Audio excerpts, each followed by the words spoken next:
स्वागत है आपका अपने परिवार बीसीसी मैथमेटिक्स में। मैं हूं आर के एक्सपर्ट। आज हम बात करेंगे क्लास 10th का कुछ महत्वपूर्ण ऑब्जेक्टिव यानी वीवी ऑब्जेक्टिव जो आपके बिहार बोर्ड एग्जाम 2023 में पूछा जाएगा। और ये वास्तविक संख्या आपका चैप्टर है वास्तविक संख्या है, जिसको अंग्रेजी में हम लोग बोलते हैं रियल नंबर। रियल नंबर का मैं बारी बारी से प्रत्येक प्रश्न का सोल्यूशन दूंगा और भी बेस्ट नेक्स्ट प्रश्न जो आपके बिहार बोर्ड में पूछा जाएगा। देखिए मैंने आपको कहता आज मैं ग्रामीण से प्रश्नों का सोल्यूशन आपके लिए लेकर आया हूँ। मैं बीबीटी गैस का सोल्यूशन मैं आपको पूरी दूंगा। 100 प्रश्न इसमें है, 100 प्रश्नों का सलूशन भी मैं आपको एक एक कर करके मैं दूंगा। कुछ प्रश्न ऐसे भी हैं जो हल्के होंगे, जो आप उसका सलूशन खुद कर सकते हैं, जो आपको प्रत्येक प्रश्न स्क्रीन पर दिखाई देगा। आप देखिएगा, क्वेश्चन को आप ही समझिए और मैं तो समझाने का प्रयास हमेशा करता आ रहा हूँ और करता रहूंगा। मैं पहले भी कह चुका हूँ कि मैं पढ़ाता नहीं, सीधे आपके दिमाग में फिट कर दूंगा। देखिएगा आप सीधे बोर्ड पर स्क्रीन पर आपको क्वेश्चन दिखाई दे रहा होगा। क्या कहता है क्वेश्चन, आप देखिए।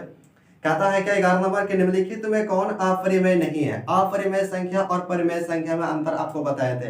वैसी संख्या जो p बटा q के रूप में लिखा जाता है उसे क्या कहते हैं, परिमेय संख्या कहते हैं। जो p बटा q के रूप में नहीं लिखा जाता उसे क्या कहते हैं, अपरिमेय संख्या कहते हैं। ठीक है, देखिए तो आपको ऑप्शन नंबर 4 को दिया। ऑप्शन कितने दिए, 4 आपका है। ऑप्शन नंबर ए में है √7, बी में है √2 बटा √5, सी में आपका √3 बटा √60, ऑप्शन डी में आपका √75 बटा √48।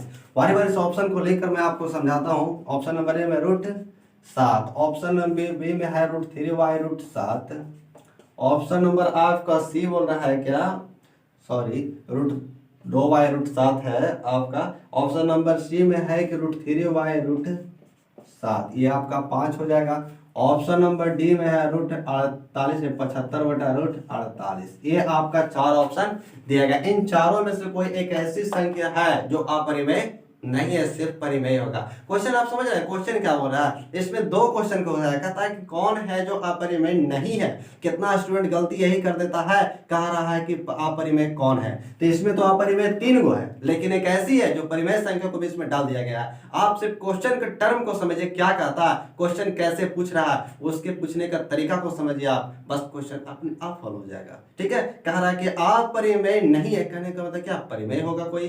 तो देखिए आपका √7 क्या है, √7 का वर्गमूल आता है, नहीं आएगा। इसको अगर वर्गमूल निकालेगा तो दशमलव में इस तरह से बढ़ते हुए डॉट डॉट चलते चल जाएगा। तो जो हमेशा नहीं कटता उसे क्या कहते हैं, अपरिमेय, यानी रूट से वर्गमूल ना निकले अपरिमेय कहलाएगा। √2 बटा √5, ये भी आपका क्या है, वर्गमूल नहीं निकलेगा। एक अपरिमेय और नीचे भी क्या है, अपरिमेय, यानी अंश में भी अपरिमेय और हर में भी अपरिमेय। तो ये क्या देगा, मिलकर अपरिमेय ही बनाएंगे। दोनों तो सेम है, ये दोनों तो कभी नहीं होगा। ऑप्शन नंबर सी आपका है √3y√7, √3y√7, ये भी एक अपरिमेय है और अपरिमेय है, दोनों आपस में मिलेगा तो अपरिमेय का ही निर्माण करेगा। तो तीनों आपको ऑप्शन सेम दिखाई दे दिया। Option number A B C तीनों आपका सेम है, तो ऑप्शन नंबर डी क्या अलग है, सबसे अलग है। देखिए कैसे, √75 बटा √48 है। अगर इसको आप अंदर में गुणनखंड तोड़िएगा तो 25 दिया 75, इसको कीजिएगा तो 16 दिया 48। अगर 25 का वर्गमूल कितना होता है 5, अंदर में आपका √3 बच जाएगा, इसका क्या बच जाएगा 4 का वर्गमूल हो जाएगा ये, और एक इसका अंदर में 3 बच जाएगा। ठीक है, √3 से √3 खत्म हो गया हमारा 5 बटा 4। तो ये क्या है, p बटा q के रूप में लिखा जा रहा है, यानी एक परिमेय संख्या। यही आपका ऑप्शन करेक्ट हो जाएगा, ऑप्शन डी। ठीक है, नेक्स्ट प्रश्न देखिए, आपका नेक्स्ट प्रश्न क्या कहता है। कहता है नेक्स्ट प्रश्न अपना कि 2 क्रमागत सम संख्याओं का HCF क्या होता है। 2 क्रमिक सम संख्या, अब सम संख्या किसको कहते हैं। देखिए आपका क्वेश्चन आपको स्क्रीन पर क्या दिखाई दे रहा है कि 2 क्रमिक सम संख्या का HCF यानी मसा क्या होता है। तो वैसे संख्या जो 2 से पूरा पूरा कटता है और शेष ना बचे उसे हम क्या कहते हैं, सम संख्या कहते हैं। जैसे मैं आपको देखिए समझाते हैं, जैसे में कैसे होगा उसको। क्या बोला आपका परिभाषा, कि वैसी संख्या जो 2 से पूरा पूरा कटता है और शेष ना बचता है। जैसे में 2 4 6 8 10 12 14 डॉट डॉट इस तरह से इन्फिनिटिव अपनी जाते चल जाएगी। ठीक है, चल जाएगा अपना। उसके बाद देखिए अब क्या कहेगा, 2 और 4 को अगर HCF निकालते हैं, 2 से 4 में डिवाइड देते हैं तो 2 दूनी के 4 कट गया, आपका HCF आपका आ गया 2। ठीक है, और उठा लीजिए 12 14 को उठाते हैं तो 12 से देंगे, 14 में डिवाइड करेंगे तो एक बार में 12, शेष हमारा 2 आया। 2 से अगर हम डिवाइड करते हैं 12 को, 2 छक्का 12, ये आपका आ गया शून्य शेष, यानी मसा आपका कितना आ गया 2। यानी किसी भी क्रमिक सम संख्या का HCF निकालेंगे तो उसका हमारा आंसर हमेशा कितना आएगा, 2 आएगा। ऑप्शन नंबर ए में आपको दिखाई दे रहा है क्या 2, बी में सॉरी ऑप्शन नंबर ए में 1, बी में 2, सी में 3 और डी में 5। तो ऑप्शन नंबर बी आपका क्या हो जाएगा, करेक्ट आंसर हो जाएगा। चलिए नेक्स्ट प्रश्न देखिए आपका क्या कहता है। नेक्स्ट प्रश्न आपको स्क्रीन पर दिखाई दे रहा दिखाई दे रहा होगा। क्या कहता आपका स्क्रीन पर प्रश्न, कहता 1440 में 1440 में 2 का अधिकतम घात क्या होगा। आपका प्रश्न है कि 1440 में 2 का अधिकतम घात क्या होगा। चलिए मैं इसको प्रश्न का सोल्यूशन मैं आपको आसानी विधि से भी सिखा देता हूं। इसको आपको आवाज गुणनखंड तोड़ना है, देखना है कि मैं 2 का अधिकतम घात कितना होता है। इस तरह का प्रश्न अगर हमेशा आप अगर कहीं भी देखिए तो समझिए कि मुझे सबसे पहले क्या करना है, आवाज गुणनखंड के रूप में से विभक्त कर देना है और इसमें देखना है कि 2 कितनी बार आया है।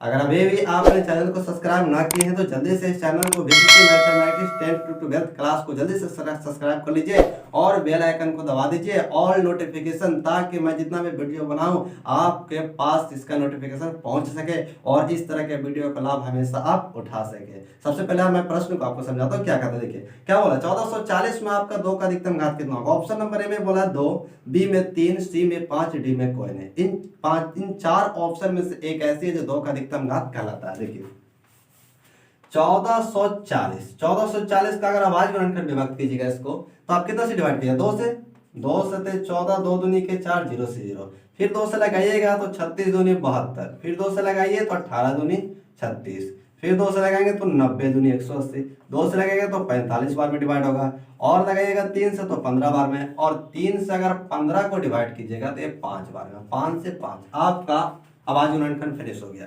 अब इसे आप लिख कर देखिए 1 2 3 4 5, आपका 2 कितने बार आ रहा है, 5 बार आ रहा है 5 बार। 3 कितने बार आया, 1 और 2 बार आया, 3 आपका 5 आया 1 बार। करेक्ट मतलब क्या, 2 के घात 5, 3 का घात 2, 5 का घात 1। तो आपको ना तो 3 का पूछा ना तो 5 का पूछा, आपसे पूछा कि 2 का अधिकतम घात, कि 1440 में 2 का अधिकतम घात कितना होगा। तो आपका अधिकतम घात कितना दिखाई दे रहा है, 5, जो आपका ऑप्शन नंबर सी है। करेक्ट आपका ऑप्शन नंबर सी इसका सही हो जाएगा। ठीक है, नेक्स्ट प्रश्न देखिए। नेक्स्ट प्रश्न आपका क्या कहता है, नेक्स्ट प्रश्न में आपका बोल रहा है कि निम्न में कौन परिमेय संख्या, निम्न में कौन परिमेय संख्या, 15 नंबर प्रश्न जो आपको स्क्रीन पर दिखाई दे रहा है, निम्न में कौन परिमेय संख्या है। इसमें भी आपको 4 ऑप्शन दिया। देखिए मैं प्रत्येक ऑप्शन को लिखकर आपको समझाते हैं क्या कहता है। देखिए नेक्स्ट प्रश्न आपका क्या है, नेक्स्ट प्रश्न है आपको स्क्रीन पर दिखाई दे रहा होगा कि निम्न में कौन परिमेय संख्या, निम्न में कौन परिमेय संख्या। ऑप्शन नंबर ए में आपका है √49/64, ऑप्शन नंबर बी में है √81/91, ऑप्शन नंबर सी आपका है कि √31/51, ऑप्शन नंबर डी में है √49/101। देखिए ऑप्शन ए में आपका क्या बोला, √49 दोनों पर रूट है, 49/64, आपका बी में है रूट कितना, √81/91, ऑप्शन नंबर सी में है कि √31/51, ऑप्शन नंबर डी में है √101, √81/101 सॉरी √49/101। ठीक है, इस तरह के 4 ऑप्शन आपको दिए। इन चारों में से कह रहा कि कौन है जो परिमेय संख्या, कहता है निम्नलिखित में कौन है जो परिमेय संख्या, आपको चुनना है इनमें से। देखिए सबसे पहले तो इनका हम अलग अलग करके निकालते क्या कहता है, इसका अगर वर्गमूल निकलेगा तो 7 और इसका निकलेगा तो 8। ये तो हमें पता चल रहा है कि परिमेय संख्या, लेकिन जब पता चलेगा शुरू में कि हमारा ये परिमेय संख्या तो बाकी सब तीनों क्या हो जाएगा, अपरिमेय हो जाएगा। तो ऑप्शन नंबर ए आपका क्या हो जाएगा, करेक्ट आंसर हो जाएगा। ठीक है, अगले प्रश्न की ओर देखिए। अगले प्रश्न आपका क्या कहता है कि निम्न में कौन अभाज्य संख्या, निम्न में कौन अभाज्य संख्या, आपका स्क्रीन पर दिखाई दे रहा है कि निम्न में कौन अभाज्य संख्या है। तो अभाज्य संख्या का ऑप्शन नंबर ए में बोला है कि 8, बी में 9, सी में 11, डी में 15। ठीक है, इन चारों में से कोई एक ऐसी है जो आपको कहता है कि अभाज्य संख्या को चुनने बोला, तो अभाज्य संख्या कौन है। ठीक है, तो अभाज्य संख्या का परिभाषा आपको क्या बताए थे, पिछले वीडियो में बताए थे कि अभाज्य संख्या किसे कहते हैं, वैसी संख्या जो एक और अपने से कटे, एक और अपने से कटे और जिसका मासा 1 होता है उसे क्या कहते हैं, अभाज्य संख्या कहते हैं। जैसे एक और अपने आप से कटने वाला क्या, देखिए 8 है क्या, इसी प्रश्न को मैं पिछले वीडियो में सॉल्यूशन दिया था, क्या 8 कटेगा 1 से भी, 2 से भी, 4 से भी और खुद से भी। तो जो एक और अपने आप से कटता वही अभाज्य संख्या कहलाता है, जो दूसरे से कटता अभाज्य संख्या नहीं कहलाएगा। ऑप्शन नंबर बी में आपका क्या 9 है, ऑप्शन नंबर बी में आपका 9, 1 से भी कटता, 3 से भी कटता और खुद से भी कटता। ये अदर से भी कट रहा है कि नहीं कटता, तो ये भी अभाज्य संख्या नहीं होगा। ऑप्शन नंबर सी में आपका 11 है, 11 1 से कटता और खुद से कटते हैं। ये आपका फाइनली आंसर ऑप्शन सी, जो एक और खुद से कटे अभाज्य संख्या कहलाता है। ठीक है, नेक्स्ट प्रश्न देखिए। नेक्स्ट प्रश्न आपका क्या कह रहा है, जो आपको स्क्रीन पर दिखाई दे रहा होगा। देखिए आप फिर कह रहा है कि निम्न में कौन अपरिमेय संख्या, निम्न में कौन है ऐसी संख्या है जो अपरिमेय है। रूट 36/64 ए में, बी में आपका 1/81, ऑप्शन नंबर सी में कि रूट 3/5, ऑप्शन नंबर डी में -9/√49 है। ठीक है, देखिए ऑप्शन ए में रूट 36/49, ऑप्शन नंबर बी में आपका है रूट 1/81, ऑप्शन नंबर सी आपका बोल रहा है रूट 3/5,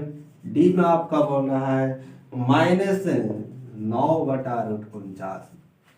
आपका प्रश्न क्या बोला कि निम्न में कौन सी संख्या अपरिमेय है, इन चारों में से कौन एक ऐसी संख्या है जो अपरिमेय के रूप में है। तो देखिए तो इसका वर्गमूल निकालेगा तो कितना हो जाएगा 6/7, ये तो हमारा परिमेय अभी पता चल रहा है। ये भी क्या हो जाएगा 1/9, इसका भी मान कितना हो 1/9, दोनों परिमेय है। अब देखिए ऑप्शन सी में है रूट 3 का भी नहीं होता ना रूट 5 का होता है, ये क्या हो गया आपका अपरिमेय होगा।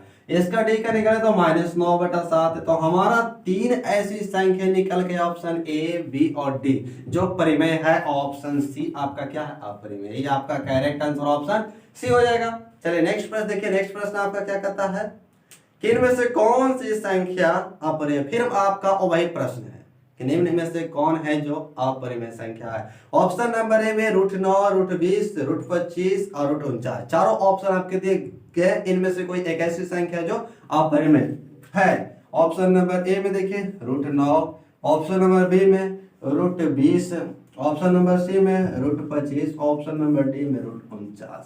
जिसका आपका सीधा सीधा मान प्रकट हो जाए, वर्गमूल निकल जाए, और वही कहलाता है परिमेय संख्या।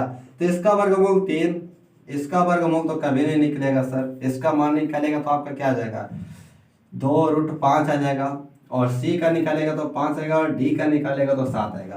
तो हमारा 3 ऐसी ऑप्शन है जो परिमेय संख्या, और एक बी ऑप्शन है जो क्या अपरिमेय संख्या। यही आपका फाइनली आंसर आपका बी हो जाएगा, क्योंकि एक परिमेय संख्या और एक अपरिमेय संख्या का गुणनफल हमेशा क्या होता है अपरिमेय संख्या होता है, जो आपका फाइनली आंसर आपका बी हो जाएगा। नेक्स्ट प्रश्न देखिए, नेक्स्ट प्रश्न आपका, नेक्स्ट प्रश्न क्या कहता है आपको, नेक्स्ट प्रश्न आपको स्क्रीन पर दिखाई दे रहा होगा। नेक्स्ट प्रश्न आपका क्या है कि संख्याओं 25 और 50 के एचसीएफ और एलसीएम का गुणनफल क्या हो गया। दो को आपको संख्या दिया, एक 25 और एक 50, उनका एलसीएम और एचसीएफ का गुणनफल क्या हो जाएगा। आपको देखिए क्या कहता है एचसीएफ और एलसीएम का गुणनफल बोल रहा है आपको। ठीक है, तो आप पढ़े ना, आपको पहले पिछले वीडियो में इसी प्रश्न का सलूशन दिए थे कि दो संख्याओं दिया हो रहा है, उसका एलसीएम और एचसीएफ निकाला हुआ है, और कहें किसका गुणनफल क्या होगा, तो आप आसानी से इसको निकाल सकते हैं। ठीक है, ऑप्शन नंबर ए में आपका बोल रहा है 1150, बी में 1250, सी में 1350, डी में 1450। ठीक है, ऑप्शन नंबर ए में आपका क्या बोला 1150, बी में 1250,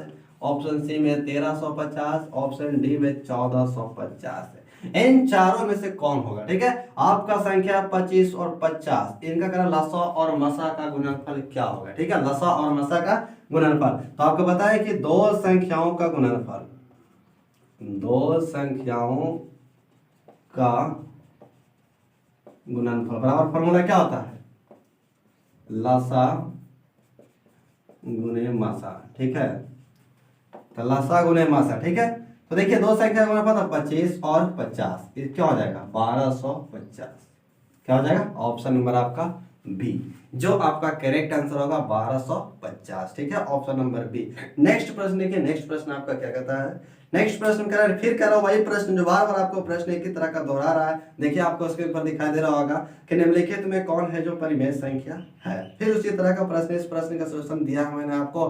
देखिए इसका प्रश्न आप कमेंट बॉक्स के में आंसर में इसका लिख सकते हैं, आंसर को आप कमेंट बॉक्स में जल्द से जल्द लिखिए। देखिए अगले प्रश्न आपका क्या कहता है, अगले प्रश्न आपका है कि 6/15 का दशमलव प्रसार होगा। 6/15 दिया आपका दशमलव प्रसार, क्या होगा इसका 6/15 का दशमलव प्रसार क्या होता है। 6/15 सबसे पहले तो आप इसे काट लीजिए, 2 तिहाई 6 और 5 तिहाई 15, आपका क्या 2/5। दशमलव प्रसार इसका शांत होगा, अशांत होगा, या दोनों होगा, या तो इनमें से कोई नहीं होगा। ठीक है, ऑप्शन नंबर ए में आपका क्या बोला शांत, बी में अशांत, सी में आवर्ती, डी में आपका कोई नहीं। ठीक है, इन चारों ऑप्शन में से कौन एक ऐसा होगा।